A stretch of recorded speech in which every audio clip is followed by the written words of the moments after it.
Welcome to HighRoad U. At the U, HighRoad Solution believes that modern learning is all about being multi-channel, multi-format, and user-centric. We are creating educational content based on the content you want. Be sure to check out our future program schedule by clicking on the HighRoad U resources link in the important information box on the top right-hand side of your screen. We are pleased to present today's webinar entitled, So Who's Got Time to Copy and Paste? Automation to Aid Content Remarketing with Suzanne Carawan, Chief Marketing Officer of HighRoad Solution. My name is Jeff Baker, and I will be your moderator. Today's presentation will last approximately 45 minutes and include a specific question and answer period at the end of the session. You may ask a question anytime via the web conference system simply by typing it into the Q&A box on the right-hand side of the screen and then clicking the call out button or hitting enter on your keypad. These instructions will be repeated later in the program. If you have any technical questions during the event, please email support@highroadsolution.com. Today's webinar is being recorded, and all participant lines will be muted during the live program. Attendees of this live webinar presentation have also earned an ASAE CAE credit. Now, I'm pleased to introduce today's content leader, Suzanne Carawan. Having held global positions in the association, nonprofit, telecom, and event industries, Suzanne has the joy of crafting the brand story for many companies and C-suite executives, providing the strategic marketing plan and overseeing the execution of digital, event, content, and channel marketing programs. An expert in branding and go-to-market strategies, Suzanne has launched dozens of products and programs and brought several companies to market. As an active participant, member, and volunteer, Suzanne is a member of the American Society of Association Executives and serves on their meetings and exposition council. And now it is my pleasure to turn the floor over to Suzanne. Thanks, Jeff. Thanks, everybody, for joining us today. We're talking about a super hot topic in the world of digital marketing, which is really getting into content and content remarketing and really into the topic of how do we make our lives easier. And so we're going to really explore that today, focusing in on a couple of key factors. And I will note that November is our month, our theme. Every month we have a theme at HighRoad U. It is automation. We do have, since it is such a hot topic, we have reserved the month of January just to start marking your calendars, and it's all going to be about content marketing. So no further ado, we need to talk about what do we need to do in 2014. So we're here in November 2013, and we need to really say, what's the key factor that's going to be the difference between our organization excelling, doing the same, or really, really being able to go to the next level. And the big difference that we're going to say here at HighRoad is what we need is time. Likelihood is everybody doesn't have a blown out budget. Nobody said, hey, why don't you have a couple more million to spend? You know, if that's different, please use the chat pod to let us know that that's not the case in your association or nonprofit. And likelihood is we're not really off in doing a hiring spree with more people. So what we need to do is reallocate the resources that we have, time being our most precious resource, and find new ways to do what we're currently doing better, be more sophisticated about it, and be able to really, what I'd like to say, is live our life.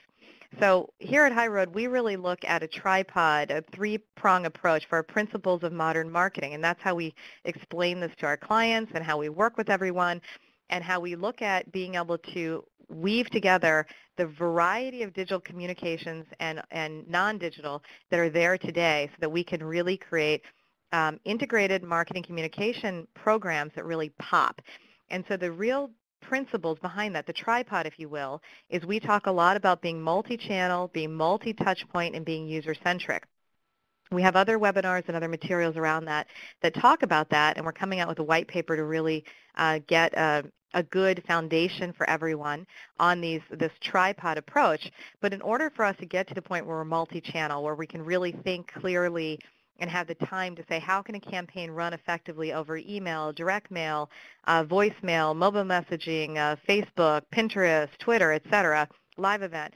In order for us to do that, where we're multi-touch point, where we have an email that sends out as soon as they become a member, and then 3 months in, and then another month in, et cetera, and user-centric. They can see it on their tablet. They can get it on Sundays. They can be able to change their preferences and get new content in their newsletter delivered on Monday.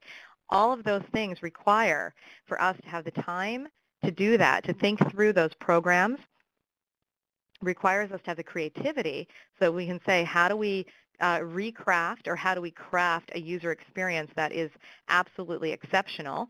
And we need to have the subject matter expertise in-house to be able to really pull that content together and understand the context of the content to be able to drive it effectively and deliver it to our members or non-members, our constituents or donors or whoever it is that our target market and our different groups within our target market may be.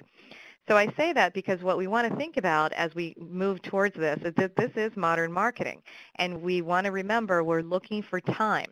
So at HighRoad, we're sitting around thinking about how can we effectively help move communications forward overall in the not-for-profit industry and allow people to do more now that there are so many more digital communication opportunities out there. And so we want to talk about how to solve some of those problems today. So how do we get more time? And really the answer, of course, is going to be automation. So we need to look at the things that are redundant, that take a ton of time, and that how can we make these so that they're seamless and so that we don't have human interaction for these low-value tasks that we've seemingly been doing for a decade or more.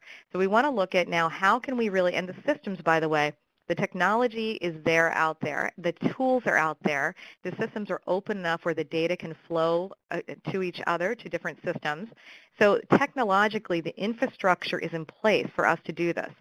So what we need to do is say, how can we now change really our organizational business processes, our marketing, communications approaches, et cetera, to take advantage of these automation and integration opportunities we have so we can actually, again, live our life, right? So we can get back to the point where, or I shouldn't say get back to, where we can evolve to the point where we have that time to be creative and to really employ our subject matter expertise to create these amazing member experiences. So right now, let's just talk about today's world and where we are. For most nonprofits, our common form of comms, our common form of communication, if I was to say, give me your comms mix, this is what it would typically look like for most of our clients that come through the door, and maybe it looks like you as well.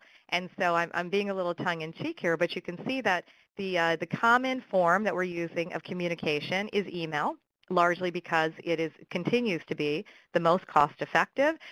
It is the most immediate, and it's measurable. So typically, the way that we're communicating with our clients, our members or non-members, is email, email, email. When in doubt, we need more registration, send an email. We need to promote something, send an email. We didn't see people buying the book like we thought, send an email. And then you can see down at the bottom, we still have our other mix, but it still tends to be now our first thought is how do we send more email? And then we have not really explored how we handle this with direct mail or with the phone or with events and social media. So the integration between these communications is kind of missing. And then it's too much emphasis on being able to just constantly push and communicate out to the world what we want them to know. Okay? So here's some questions we ask around the halls of HighRoad. And we say, it's 2013, so, why are we still using an email marketing approach, maybe a platform, methodologies that are still stuck in relatively like 2008? Like, why is that the case? I mean, it's not 2008. It's almost 2014. What's evolved? And actually, email's evolved quite a bit. We're going to talk about that. Why does it still take so long to do? And you can hear the technical spin and say, oh, well, it's X, Y, and Z. But if you are the person doing marketing, doing email marketing today, you're probably sitting around still saying, my gosh, this experience is not really sped up from maybe 2008 or, from my viewpoint, maybe even the year 2000. You might say to yourself, we know our platform has the capability of doing dynamic content, sometimes called variable content, meaning different pieces of content are served up to a member based on whether they're member or non-member, or maybe where they live or a topic they're interested in or committee, et cetera. But why aren't we really still using it like really effectively, like really targeted? Why are we still caught up in constant list management of trying to make sure that we can reconcile who's dropped off the member list, who should no longer get the email newsletter, and who has joined and all those types of things? Why are we still doing this manually? And ultimately, why are we still using email without these additional communication support systems? So we're still kind of using email and direct mail and our event and social media kind of in isolation from one another. Or maybe even worse, we think we're using them in an integrated way because what we're doing is we're sending the same message through email that we send through direct mail, that we send through Twitter, that we send through LinkedIn, that we send through Facebook, et cetera, and we think we're doing a great job. But really, now we say, we're doing more work and we're getting the same results, if not worse. So something's got to give, and it's 2013, and it seems like we have to have a new way of doing this. So what I would say is think of it this way. The email approach that's been circa the 20th century and now in the 21st century has been akin to this, and I want you to keep this in your mind. So this is Captain Caveman, if you're might be in the target audience to remember him. A common cartoon character back in the, I guess, maybe 70s, 80s. I didn't look that up. But basically, Captain Caveman's approach towards email marketing, or really marketing in general, was to take his club that he has over his head and to continue to bash it into the ground or bash people in the head until they did what Captain Caveman wanted. And Captain Caveman would kind of be frantic and kind of go ballistic and then just go whap, whap, whap and hit them on the head, hoping that they would do what Captain Caveman wanted. And I would contend that this has kind of been how we've approached email marketing and a lot of our digital communications up until really kind of recently, where we started to kind of take this new approach looking at integration and automation. So I want you to burn Captain Caveman into your memory. And remember that we need to move away from bashing our members and non-members and donors and other constituents over the head and move to a model where they are driving the experience and we are there facilitating that experience and we are giving them the content that they want when they want it, right? So our new approach as the organization is to be able to drive that content to them effectively so that the results can be delivered. So we're moving away from Captain Caveman, and we're looking into now going to a system of integration and automation. So the integration automation world is wholly different. So again, instead of us having the club, which is, let's say, the email submit button to say send the email, instead of that being the club, what we're now going to do is step back. We're going to relinquish control that we didn't have to begin with. If we ever thought we had control over what members are going to read or not read, that was a fallacy. We're going to get out of denial. We're going to understand that they are the ones who have said to us originally that they want to have a relationship with us, that they have opted into our communications, and we are going to treat them accordingly from a concierge type of standpoint and say, okay, hey, here's an idea. Instead of us bashing them over the head and continuing to tell them that they need to register by Tuesday for the discount, instead, we're going to really understand at a behavioral level, at a transactional level, who they are. We're going to look at all that data that we've stored up over the last 20 years in our association management system, and we're going to look at all the content that we have and that we're creating. And we're going to say, hey, why don't we marry all of these different content channels together and deliver it, but let the user decide what they want to receive, okay? And so we're going to also then say, hey, that's great, but there's no way, how could Sally on our staff possibly know what Barry, our member out in North Dakota, what he really values, what content he wants, when he wants it, what topics he wants, and then how can she know that and also know the other 40,000 people who are in our membership? And we would have to say, at some point our staff can't do that, and the member needs to drive that scenario and let Barry be concerned about Barry and let all the other 40,000 members be concerned with themselves as well, and let them dictate to us the content that they want. So our job now as the organization is to produce content, to put it out in different methods and forms that are applicable to the way that the member wants to consume it, and then to let the member basically opt in and pull that down in an automated fashion where we are not involved, okay? And this is the big shift that's taking place now for really into the 21st century kind of communications. So and we'll come back to this slide in a second, but just to talk about this, what that means is this is now creating a digital communications ecosystem where all of our systems are interconnected. And from our standpoint, what we're looking at is saying, okay, well, where do you have content? And content in the world of, in HighRoad or in the world of content marketing, content might be imagery stored in Pinterest. Content might be blog content. Content might be website articles. It might be posts that you've put into a different kind of blog. It could be from your private social networks. It could be from your public networks. It could be in your PR database. It could be in your magazine that you now have online. Any of these places, including your association management system, your donor management system, your content management itself, we can pull from those content pieces as long as we have an API or we have a way to a channel in there to pull out that data. And what we can then do is merge all of that together, right? And then put it automatically into email communication templates that can be seen on any sort of device. So I can see it on my tablet, my smartphone, my website, doesn't matter, and then automatically have it delivered to that user in the time frame, in the method that they themselves prefer, okay?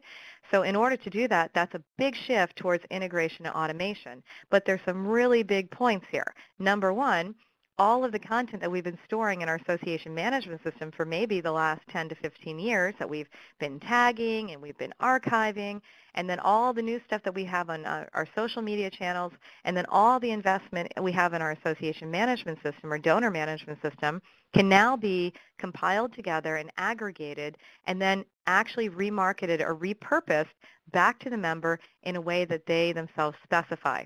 So it's like we finally get to this time where we've been building up these repositories for so long, and we can now combine everything we have and really kind of harvest all of these crops that we have grown over the last 10 to 15 years and get it to the member in a way that they themselves really appreciate. So this is the world now that is the 21st century modern marketing is what I would call it. So let's talk about, what does this look like? Let's talk about 2014 and the common places that organizations typically say, yes, here's where I can integrate and automate. And by the way, this isn't pie in the sky stuff. This is happening now, and we're going to finish up with looking at a case study for how we put all this together. So remember, our whole motto in 2014 is live your life, right? We got to find more time, and we got to get creative, and we got to craft experiences. That should be the job now of the association nonprofit marketing communications person, and being able to now leverage the technology to actually allow you to do that.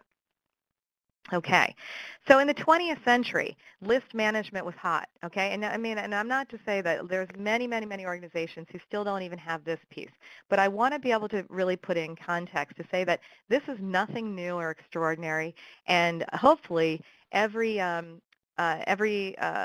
provider out there of sort of digital marketing platforms can do this now.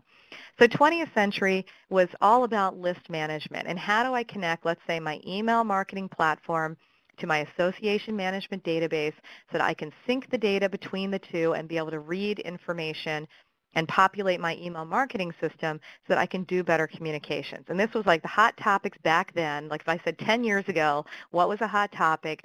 It was that I could not have to do uploads and downloads between two systems for different lists. And I say that because not everybody is still at this point where these two things are always in sync. But if you still aren't at the point where you have this, then just know that this is something that is so standard that you could get this, you need to get on this piece of it at least ASAP. So standard list management type of integrations between, let's say, an email marketing platform and a member database of some type would give you things like telling you automatically who's a member, who's not a member, who's expired, who's in a state of grace period that they still can receive the communications, that's a member benefit, let's say, who's not. We'll be able to read out topics or subscriptions that they're in. Maybe they are a part of a specific committee or chapter or they're a leader, so you get their roles in there. You might know different demographics. You know that they live in Illinois versus Hong Kong, and maybe that kind of depends on what content's delivered to them. And also you would be able to know that if somebody became a new member in your member database, that they would be automatically imported and put into the email database so that they're ready to roll for the next time you have a member communication, et cetera, as long as you have the proper opt-in procedures kind of in place. Likewise, you would be able to know who's dropped off the list and be able to flag it, et cetera, in your member database. And all this was happening around that blue box there to allow you to do targeting and dynamic content. That this whole genre of list management would allow you, therefore, to have easily a newsletter that went out and had one section that was just for chapter presidents, and one section that was just for people as part of the marketing committee, and one section that was just for people who were interested in agricultural improvements or what have you. Okay, and then from the administrative standpoint, it took care of a lot of this list management piece.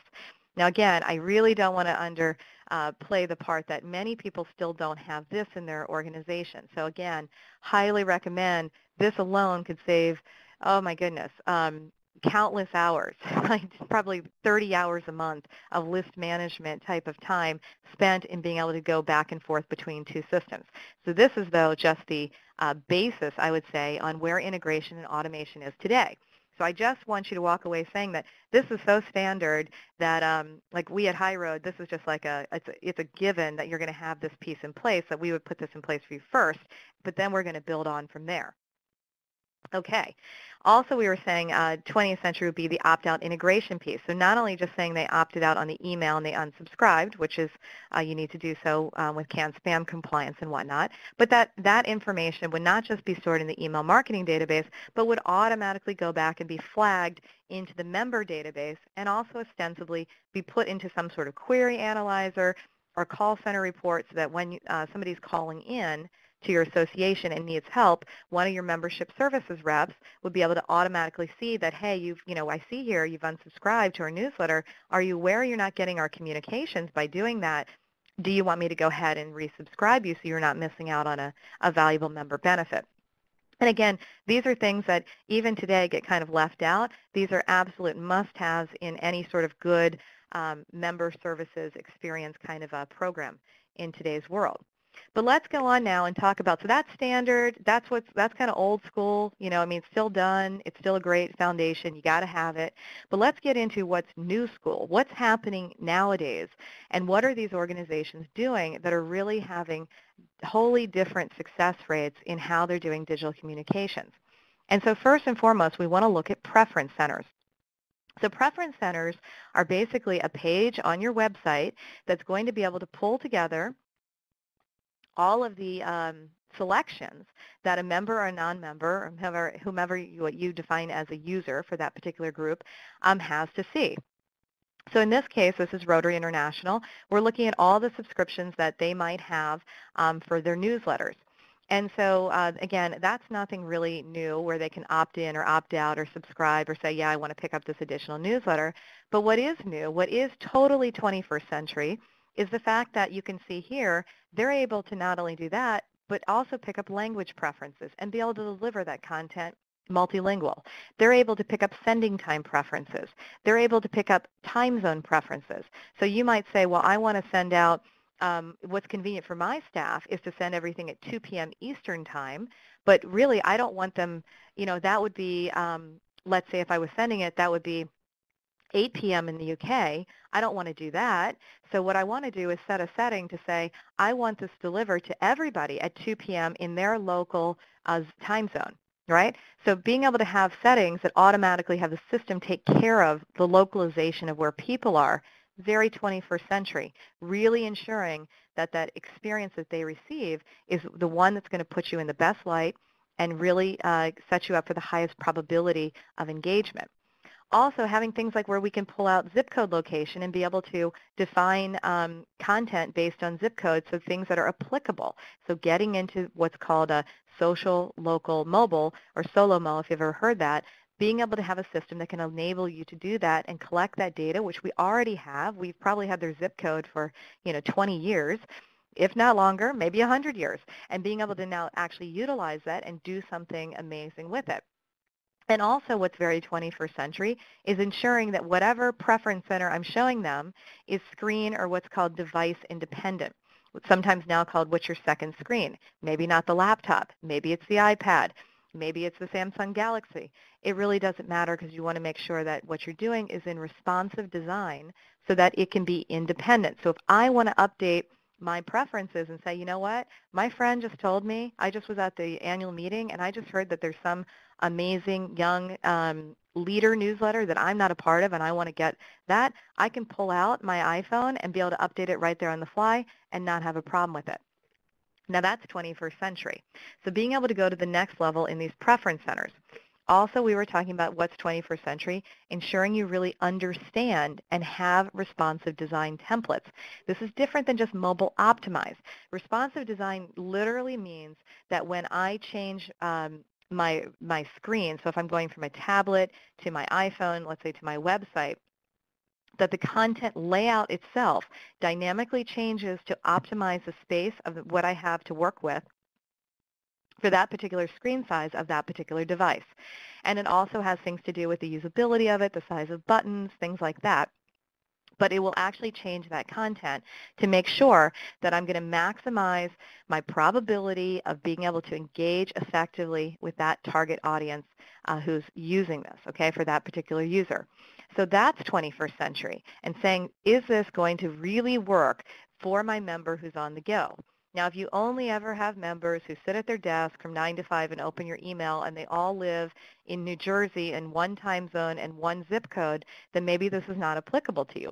But if you have an organization that's international, that's national, that has multiple time zones, with people that now have this thing called a smartphone and or use a tablet, then probably you need to start really getting to know responsive design and saying, this is something we've got to have with our members, because remember, if I'm not Captain Caveman approach and beating them over the head saying you have to get the email at 2 o'clock at your desk, and saying actually when they really have time to read this email is when they're waiting in line at the grocery store, or they're like Christmas shopping at Target and there's 40 people in front of them, that would be an opportune time to communicate with them about the benefits that we have, or some of the news, or how they can improve their career. Okay? So it's thinking again from that user-centric viewpoint. That idea is 21st century. Now, what about the preference center also from the integration side of the house? So the other thing with modern preference centers is really understanding the data side of it. So understanding that we're now moving from just that dynamic, remember I was saying 20th century is very saying, okay, well, let's have a dynamic content block for all people that live in North Dakota, or all people that are in Hong Kong. And instead of just having it for that kind of mass market, which still exists, and it's targeted, that's more targeted mass market, but modern preference centers are moving into the individual level as well.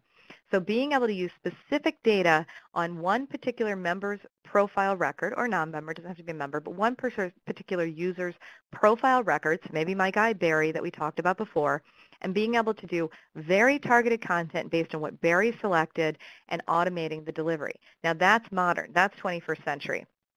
Being able to use multiple source systems for content. So here behind here, you're seeing a preference center with an entire taxonomy or entire tag list, and being able to say that, it doesn't matter, all of our content, understanding that content is a much bigger word than means web page. Like these two are not synonymous anymore in the 21st century.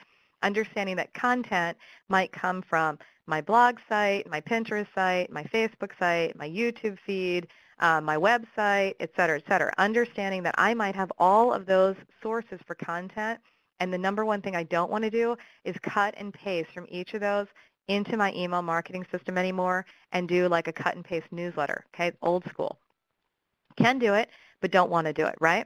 So understanding that modern marketing uses multiple source systems to be able to get that content and pull it dynamically in and then put it into a layout.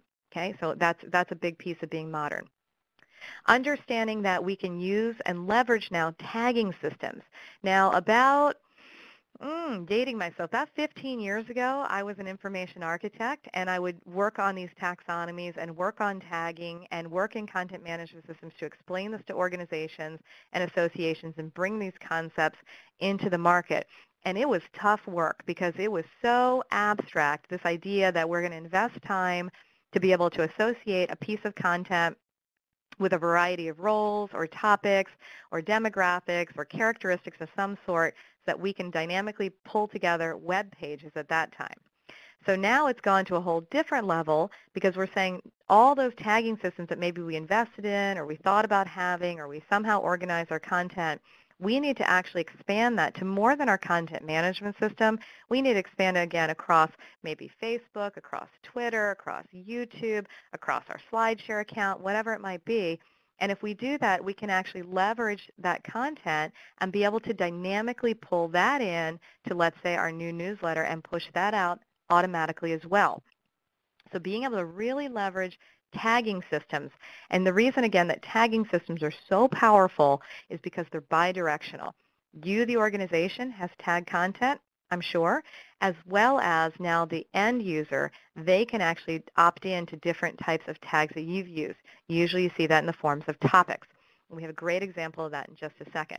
But being able to really leverage these tagging systems as a cue for what type of content to put in individuals' newsletter, so be able to deliver it to Barry, that's going to be key for being something that we can do automated, integrated in the 21st century. Also being able to use, again, like I was saying, where Barry can now say, I have certain preference levels, so I want to receive this on Saturday morning. I'm going to use my tablet. I'm interested in agricultural, pest management, and herbicides, and I'm only a new beginner level learner on pesticides, but I really understand agriculture at an expert level, and I want you to drive content based on that schema, based on who I am as a person. I don't need the 101 on agriculture because I've been a farmer for 30 years, okay? What I do want, though, is to understand what's going on from a trend perspective for the advanced topics, and then the things I don't know so well where I need to bone up my learning, I'm going to say I'm a beginner on this topic. And you, the organization, should be smart enough and savvy enough to send me that type of content that's based on who I am as an individual. That's 21st century. Okay? And lastly, and here's the big one about our 2014 motto behind the scenes, right? Because member satisfaction or, constituent satisfaction is great, and that's absolutely what we strive for. But let's not kid ourselves. We also, as we said, have no time to be able to serve every Barry and Sally in the world. So what we need to do is do all this with no staff involvement in either the production, the distribution, or the delivery of any of these communications we're talking about. That is ultimately, definitely 21st century. So who's doing this, right? So we talked about these concepts. We talked about what we need to do nowadays. So let's talk about what is now the new standard in really email communications. So pulling together all of these digital communications and then sending it out. And if you think even for just a second about the changing role of email in our lives, where it used to be, remember our slide that was like email, social, phone, etc. Email is now actually, people are saying, oh, email is dead. Far from it. We use email more than ever now. Email now has become an indicator of what's happening, let's say, out on different social networks. Email is an indicator of what jobs I could be applying for out on a different website. Email is an indicator of what discussions are taking place over on some sort of private social network.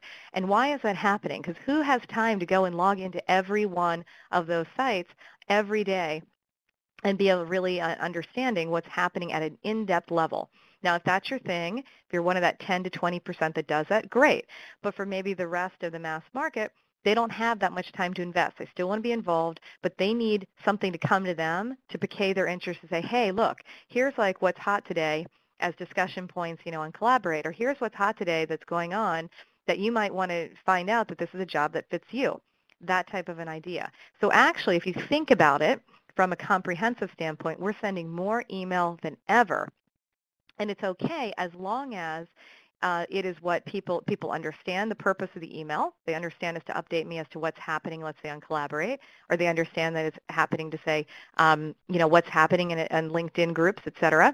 And as long as it's really, truly delivering value, they will open that email. Okay, and they'll open it more so than just your standard email where you're using your Captain Caveman approach of just putting all the content in there that you feel like they should know or the things that you want them to do. So let's talk about the new standard email. So who's doing this right, we would say at HighRoad? American Society of Association Executives, ASAE, has recently launched a new newsletter called Associations Now Plus. Now, Associations Now already exists. It's a newsletter that has a great amount of content in it, et cetera, but they've now put out an additional version called Plus for a couple of reasons.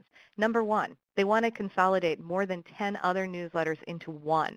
Okay, they had too much newsletter activity going on, and they felt they were being too pushy. They were pushing their content onto members, trying to decide what they felt the member should have or needed to have, et cetera, without really the member saying, hey, here's what I want from you.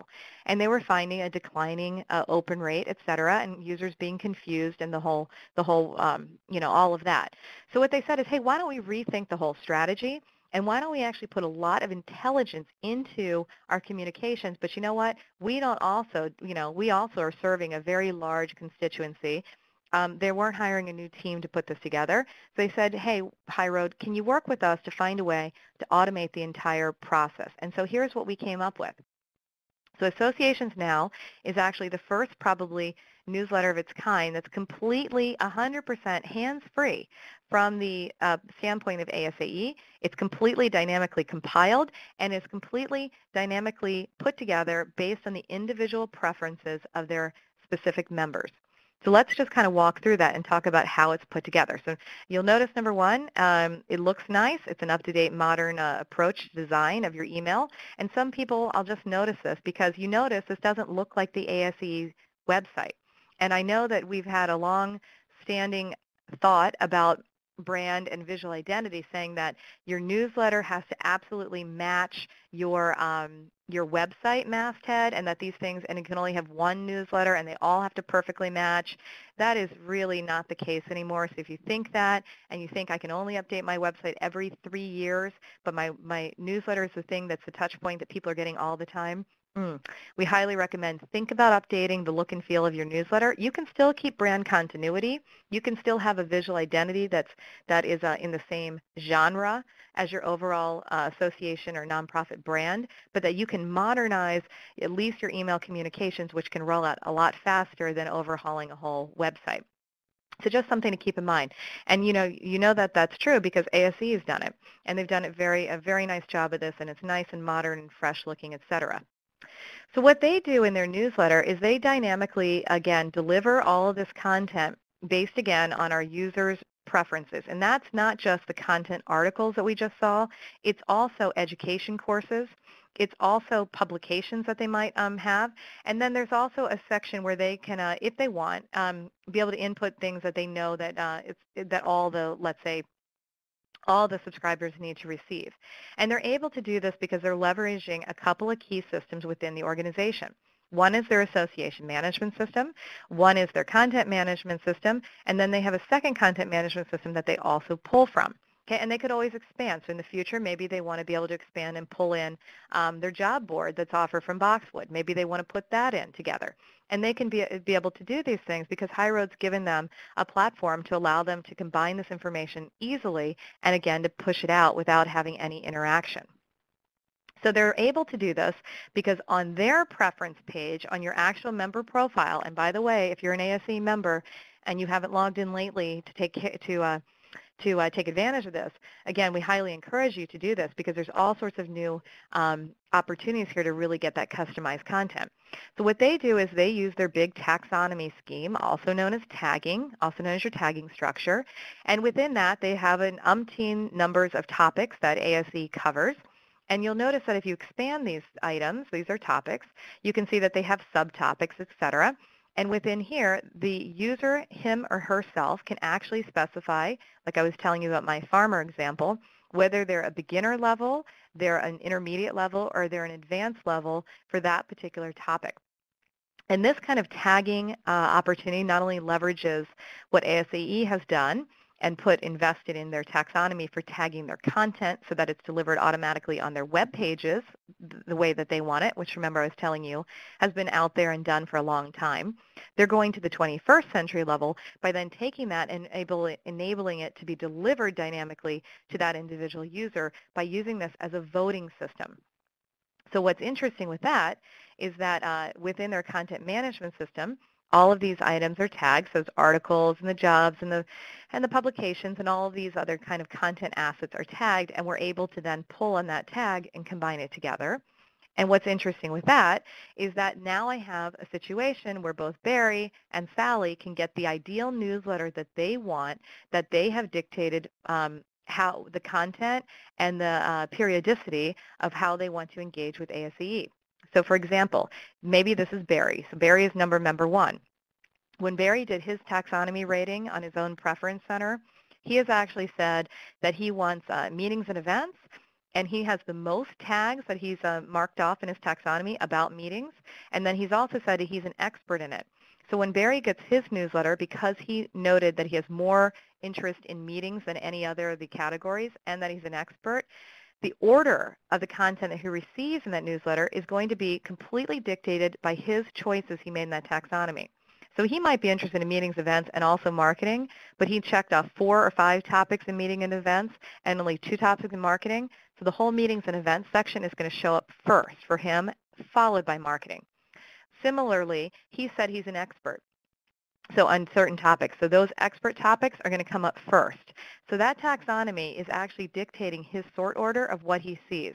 Now that's valuable because if I can get, when Barry opens his email, if he knows this thing has been designed around him, he knows the most valuable content to him is going to be right at the top, and he doesn't have to go searching for it. I've really done the best I can to give him that really, Walt Disney level service, the Ritz-Carlton level service to know Barry and be able to deliver this to him. And again, what's great is at ASE, no one's touched this email. It's been completely dynamically created. Likewise, all of his publications, et cetera, would be in the order that makes sense to Barry, and maybe he would see some education courses that have to do with him, and then there are other education courses, but because they're not relevant to his tags that he chose, we're not even going to see those. Okay? I know somebody out there is saying, oh, but what if there's something how would then Barry ever know that there's some course that he might be interested in that he didn't opt into to understand that particular tag? Well, that, again, is why you have other forms of marketing, and you can always, if you're good, Barry's coming to you. So he's going to find out and then track you down, which is an even better indicator that you are doing demand creation. Okay, so what about Sally? So our girl Sally might have said, well, actually, she has 7 tags within the subtopics of leadership, and she's actually a newbie on this because she's early in her career and she wants to grow. So Sally's newsletter is going to be completely dynamically ordered and organized based on what she's put in. So she's going to see leadership first, then followed by all of her applicable publications and education courses and things that she might be of interest to her and to which she has said that she has interest. So now that makes Barry and Sally very happy. What's even better is that maybe Barry sits at his desk and he's happy to get his newsletter, and as soon as it comes in, he says, oh, here's my newsletter. This is going to be the content I know that's going to be applicable to me. So he's going to open it and look on his desktop, and that's well and good. But Sally is early in her career, and she's out on her smartphone, and she's doing this in between all sorts of other things that she's got going on in her life. And so she's actually on her mobile phone, and now when Sally looks at this, she gets her leadership articles right there on her phone. She can scroll through, and it's been optimized to her finger size and everything else, so she can be on her way. And she thinks, wow, that's nice, and this came from ASE. And those are really the 2 top things you want them to remember. This was great, useful, and where to come from, ASE. So at the end of the day, what's great is that we were talking about if we remember, our top thing of 2014 from a staff perspective is to live our life. So the top thing behind this, if we were to lift the hood under this new car and say, what's making this thing tick, we see that there's a template that's dictating this, and it's using a PHP framework that actually is out there called Smarty Tags. And the Smarty Tags are actually dictating and pulling dynamically that content from all of these different source systems. So whether it's one source system, whether it's multiple source systems, I'm able to pull that content, be able to pull it by the tag, be able to pull in different of my member profile criteria that has been stored probably in my association management system for years, just waiting to be used. And I can actually do conditional logic in here as well. So all those people that said, oh, if only I could get to that point where Amazon does, where they say, if you bought this book in the past, you might like this book in the future. Well, you could do that dynamically, automatically, using this integration and automation scheme that ASE is doing.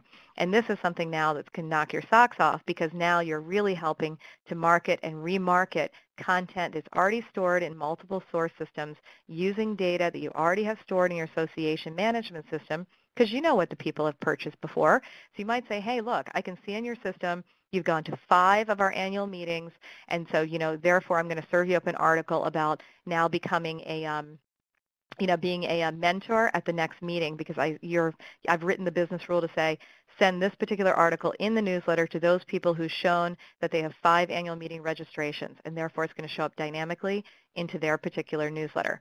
I can get to that level of doing that type of business intelligence using all of these systems that I've invested in all this time, again, using my automation and integration stuff that I can now to do.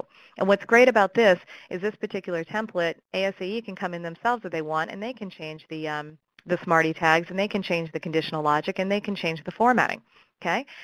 HighRoad has provided that whole system to do that, but they themselves still have control on it. So if they want to add a section that is manual, they needed to do an important alert, and they needed it to go out there, no problem. They still have control on that. They have control of the look and feel. It's independent. They update the brand. They want to go to something else. No problem. They can still do that as well. Okay, that's 21st century stuff.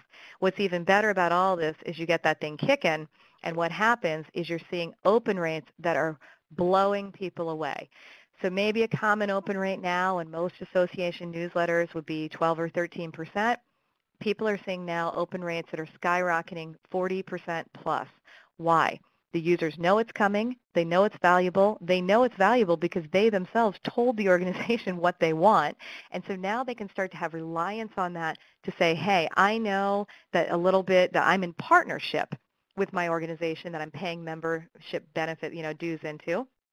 And so for me to show that the organization will deliver the content that is relevant to me if I tell them what I need. And that gets us into this kind of positive feedback loop that's a full life cycle messaging kind of marketing idea to allow us to get into a situation where now ASE can find out what the topics are doing. They get more information. Look how hot leadership is. We need more content on leadership.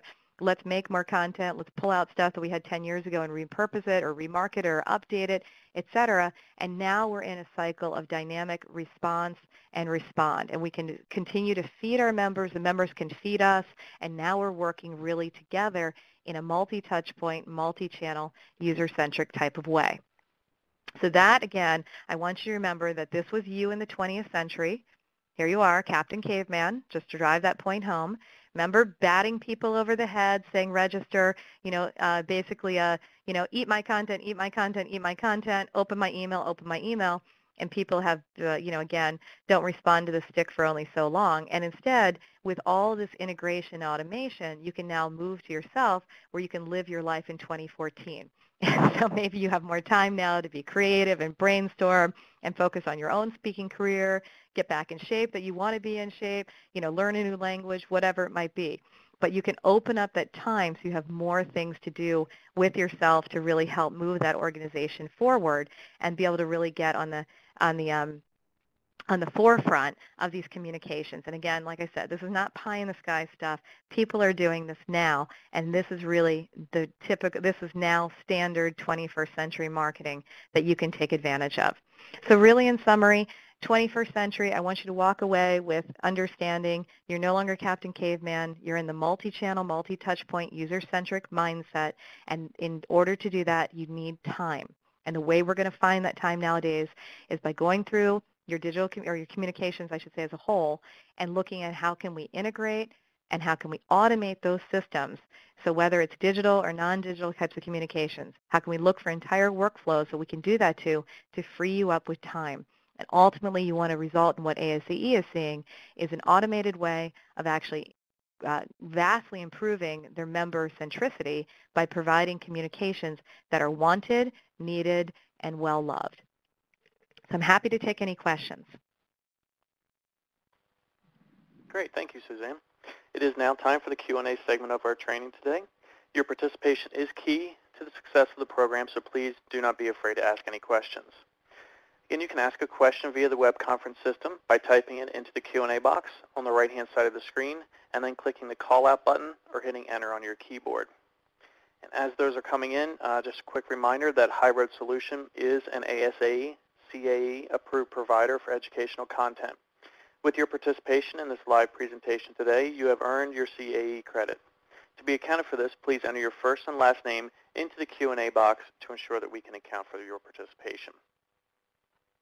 All right, our first question here says, I am a HighRoad customer. So first of all, thank you for that. HighRoad customer using Blue Hornet. I want responsibly designed emails. how can you start to help me with this? Oh, great question. So um, first and foremost, for those who aren't, thank you again, as Jess said, for being for rolling with us on the HighRoad. For those of you who aren't familiar, HighRoad has quite a number of products that we offer and integrate. Blue Hornet is one of the email platforms that we utilize, one of the marketing automation platforms, I should say.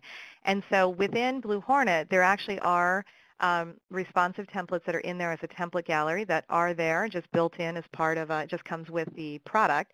But in addition, maybe you have something where you have a template that you love and you want it to actually be now coded into being a responsive design.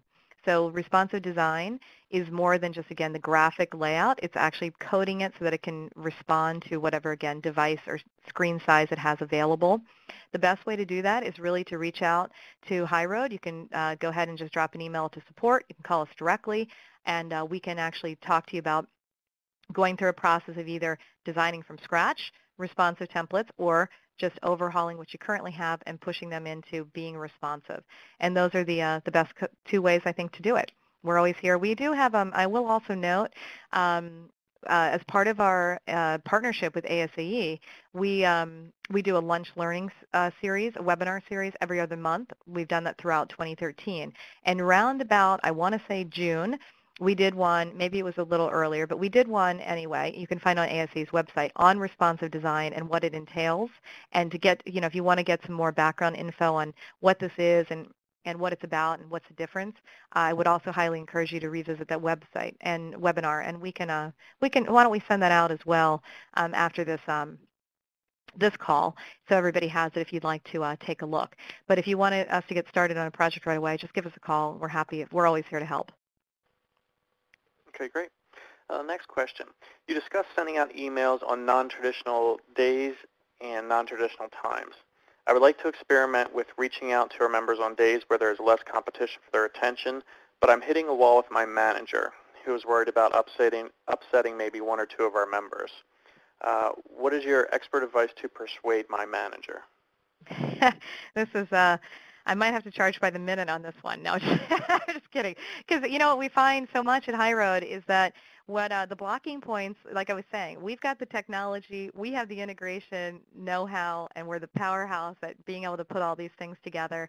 We're probably the only firm in the market, in the association nonprofit world, that really is expertise in combining platforms together as the number one thing we do, because but what the hardest part usually, so the blocking points, where I'm going with that, the blocking points are really no longer the technology or the data or understanding how to do it. We've got all that. The blocking points are now really moving into organizational behavior. And it's usually about this kind of new way of marketing and thinking, et cetera. So a couple different things.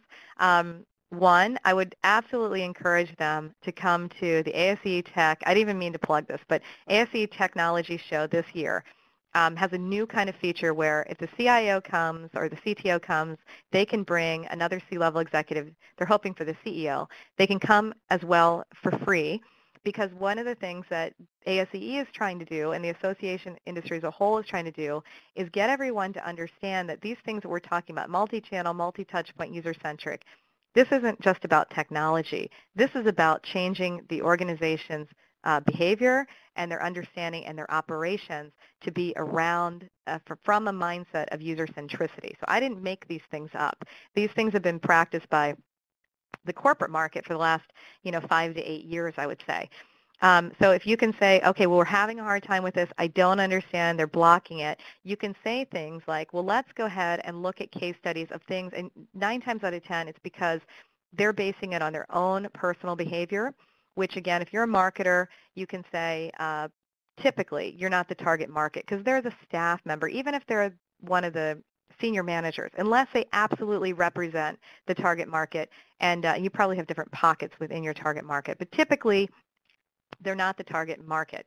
So number one, you cannot base, that you're not a real marketer if you're basing your decision on what you yourself like or don't like. Okay, so you are completely irrelevant to the equation.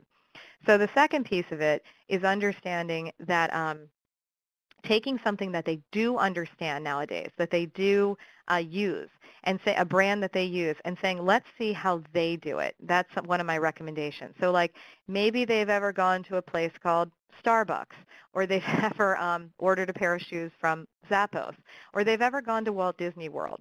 Those would be 3 brands that are without a doubt some of the top known brands for customer experience and being able to treat them well and predict what they need. Others would be like Virgin America, Ritz-Carlton, any of those types of experiential brands. And you can say, let's see how they have created this incredible loyalty and responsiveness from their customer base. And this is the same genre we should be using. That's the same framework we need to design our experiences from. And being able to make that connection is something that at HighRoad we spend time doing in helping people to work through those processes internal. Because again, that's very different than saying, hi, we're going to do a statement of work for a technical project. This is now kind of digital communications consulting, and it's the next level of what organizations are trying to do, okay? Because it's a different thing when you're saying, I just want to, again, like do a project from going from a current email template to a responsive template, and then saying, hey, we want to do cross-channel communications that's optimized for member impact. And we understand that we need to have a great way of using one message across Twitter and Facebook and our private network and our website and our direct mail and our live event and voicemail and the whole bit. And that's really what now organizations are turning their attention on, is saying, listen, it can't just be one email is going to do the trick anymore. It's got to be multi-channel, it's got to be multi-touch point, and it has to be something that's designed for them. The other thing I can give you is we have a couple of clients who have tried this, and I couldn't even believe it. They came back and told me a story, and they said, we used to always send it on Tuesday between like 9 and 5. East Coast, because that's when the staff was in the office. And so what they did is, to me, they went even crazier. They went even way out, really experimental, and they sent an email on like a Sunday evening or something like that, like a Sunday morning. But it was definitely Sunday. And they found out that they have the exact same response rate as when they sent it on Tuesday when the staff was in the office, and no more calls for it. So we do have some good client case studies like that. So if you want to contact me offline, I'll connect you to our client that did that.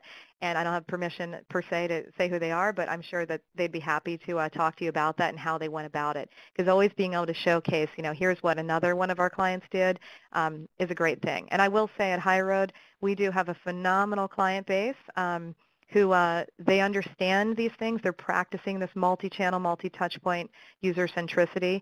And again, they're really paving the way for how this can be done effectively and kind of, again, modernizing their practices. So you're going to see more case studies coming out from us. So, you know, again, keep an ear open for that. Keep an eye and ear open for that one. Okay, great. I want to thank everyone for your participation in today's webinar, Who's Got Time to Copy and Paste? Special thank you to our speaker, Suzanne Carowin. In order to meet your educational content needs, we need to know what you think. So please take a moment and complete the short survey located in the important information box on the top right-hand side of your screen. Be sure to join us for our remaining November HighRoad U webinars, including Thursday's ASA and HighRoad Lunch and Learn Email Deliverability webinar, Member Holiday Inbox Basics. Click on the HighRoad U link in the important information box to register today. If you have any additional questions or comments, please email us at support@highroadsolution.com. Today's session was recorded. You'll receive an email within the next few days with a link to the webinar recording. Today's webinar is copyrighted by HighRoad Solution with all rights reserved. This concludes today's program.